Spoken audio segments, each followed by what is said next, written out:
2000 سال پیچھے چلے جائیں، فرعون دنیا کا واحد انسان ہے جس نے کہا انا ربکم الاعلی، میں سب سے بڑا رب ہوں، اور اپنے آپ کے رب ہونے کا دعویٰ انسانوں میں صرف فرعون کا ہے۔ اس کی باندی مسلمان ہو گئی، موسیٰ علیہ السلام کا کلمہ پڑھ لیا، ایمان چھپتا نہیں، وہ پتہ چل گیا، فرعون نے اس کو پکڑوایا۔ اس کی 2 بچیاں، ایک دودھ پیتی ایک ساتھ چلتی، اور اس نے اپنے دربار میں کڑاہ میں تیل ڈلوایا، نیچے آگ لگوائی، تیل ابلنے لگا۔ جب وہ پوری طاقت سے ابلنے لگا تو اس نے فرعون نے اس عورت سے، اس باندی سے کہا یہ آگ تیرے سامنے ہے، جلتا ہوا تیل، موسیٰ کے رب کو مانے گی تو پہلے تیری بچیوں کو جلاؤں گا پھر تجھے جلاؤں گا، اور اگر مجھے رب مانے گی تو تیرے گھر کو سونے چاندی سے بنا دوں گا، تیرے گھر کو سونے چاندی سے بھر دوں گا۔ اللہ کا پا لینا یہ میری آپ سب کی معراج ہے، اور اللہ کو کھو دینا میرے آپ سب کے لیے ہلاکت اور تباہی ہے۔ سنو سنو اس نے کیا کہا، اللہ نے اپنی محبت کو ماں سے تشبیہ دی ہے، باپ سے نہیں دی، اور چھوٹا بچہ زیادہ ممتا کو لیتا ہے۔ وہ کہنے لگی فرعون یہ تو میری 2 ہیں، میری 100 ہوتی تو اللہ کے نام پہ آج میں قربان کر دیتی۔ فَقْضِ مَا أَنْتَ قَاضٍ، کر جو تجھے کرنا ہے۔ تو پاگل ہو گیا، غصے میں کہنے لگا اس کی بڑی بیٹی کو ڈال دو۔ تو انہوں نے اس کو یوں ٹانگوں سے پکڑا، اور وہ چیختی چلاتی ہوئی تھی۔ ماں کا ایک بول اس کی جان بچا سکتا تھا، اور پھر گھر جا کے توبہ کر لیتی، وہ کہتی اللہ مجھے معاف کر دے، میں نے کلمہ کفر کہا۔ اس کو ٹانگوں سے پکڑا ہوا ہے، اس کے ہاتھ نیچے جھول رہے ہیں، اور وہ اماں بھی کہہ رہی کہ مجھے بچا لو۔ ماں نے اپنی آنکھوں سے بچی کو تیل میں یوں ڈوبتے دیکھا، اور پھر وہ ابھری جیسے مچھلی تلنے کے لیے، جیسے مچھلی تلی جاتی تو باہر آ جاتی، اوپر آ جاتی، تو وہ ایسے بلبلے اٹھ رہے تھے۔ وہ ایک ہی لمحے میں اس کی تو جان گئی، ایک آنسو کا قطرہ اس نے نہیں نکلنے دیا اپنی آنکھوں سے، اور اپنے دل کو جب مضبوط کیا تو میرے رب کی غیرت، میرے رب کی رحمت محبت حرکت میں آئی۔ اللہ نے ماں کی آنکھوں سے پردہ ہٹا دیا، اور ماں نے اپنی بیٹی کی روح کو نکلتے دیکھا،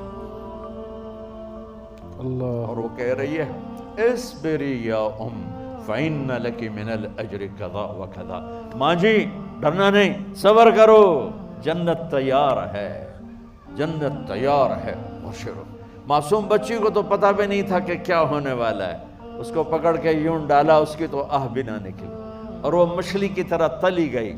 اب پھر ماں کا کلیجہ پھٹا، اللہ نے پھر آنکھوں سے پردہ ہٹایا، اور انہیں اپنی بچی کی روح کو نکلتے دیکھا، اور وہ کہہ رہی اصبری یا فإن لک من الأجر کذا وکذا، ماں جی تھوڑی دیر کا صبر، جنت تیار ہے، جنت تیار ہے، جنت تیار ہے۔ اللہ کو پایا سب کچھ پایا، اللہ کو کھو دیا سب کچھ کھو دیا۔ جب اس کو پکڑ کے لے جانے لگے، اس نے فرعون کو دیکھا، فرعون اس کی آنکھوں میں آنکھیں نہیں ڈال سکا، نظریں نیچے ہوں گی اس کی۔ کہنے لگی میری ایک بات مانو گے، میری ایک خواہش پوری کرو گے؟ فرعون نے پوچھا کیا؟ کہ جب میں بھی جل جاؤں تو میری اور میری بچیوں کی ہڈیوں کو اکٹھے دفن کرنا، باہر پھینک نہ دینا، دفنا دینا۔ صحیح۔ فرعون نے کہا تمہاری یہ خواہش پوری کی جائے۔ انہوں نے کہا پیچھے ہٹ جاؤ، میں نے اللہ کو جان دینی ہے، مجھے دھکا دینے کی ضرورت نہیں ہے، میں اپنے اللہ سے ملنے جا رہا ہوں۔ سبحان اللہ، جب اللہ مطلوب ہوتا ہے تو موت محبوب بن جاتی، جب اللہ کی نافرمانی ہوتی ہے تو موت سے نفرت ہو جاتی ہے، مرنا عذاب نظر آتا ہے۔ وہ چھلانگ مار گئی، اللہ اکبر کا نعرہ لگاتی ہوئی، ہڈیاں ادھڑ گئیں، گوشت ادھڑ گیا، ہڈیاں باقی رہ گئیں۔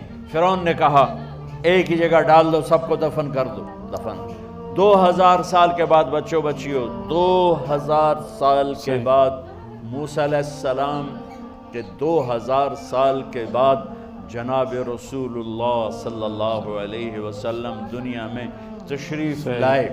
40 سال کی عمر میں نبوت ملی، 50 سال کی عمر میں معراج ہوا، 2000 پلس 50 2050 سال کے بعد میرے نبی کی سواری بیت المقدس جا رہی ہے، اور بیت المقدس پر جب وہ اوپر پہنچے ہیں تو مصر وہاں سے قریب ہو جاتا ہے۔ جب وہ اترنے لگے تو میرے نبی نے کہا جبریل جنت کی خوشبو آ رہی ہے، جبریل جنت کی خوشبو آ رہی ہے، کہاں سے؟ ابھی تو جنت اوپر ہے، ابھی تو اوپر جانا ہے، تو یہ زمین سے جنت کی خوشبو کیا آ رہی ہے؟ تو جبریل نے عرض کی یا رسول اللہ، فرعون کی ایک باندی تھی جو اللہ سے سودا کر گئی جان کا اور اپنی بچیوں کا، اس کی بچیوں کی ہڈیوں کو جہاں دفن کیا گیا ہے، یہ خوشبو جس دن انہیں دفن کیا تھا اس دن سے لے کر آج تک یہ خوشبو آ رہی ہے، اور یہ قیامت تک آتی رہے گی۔ اللہ اپنے نام پہ قربان ہونے والوں کی یوں قیمت لگاتا ہے، پہلے اپنی منزل طے کرو، پہلے اپنی منزل طے کرو، پہلے اپنی منزل طے کرو کہ مجھے اپنی زندگی کی سے لینا کیا ہے، مجھے اللہ کو پانا ہے، مجھے اللہ کو پانا ہے۔ میں نے اللہ کی قسم، اگر اللہ راضی ہے تو پھر موت سے بڑھ کر کوئی تحفہ نہیں، اس سے بڑھ کر کوئی خوبصورت پیغام نہیں، اور اگر اللہ ناراض ہے تو موت سے خوفناک کوئی پیغام نہیں۔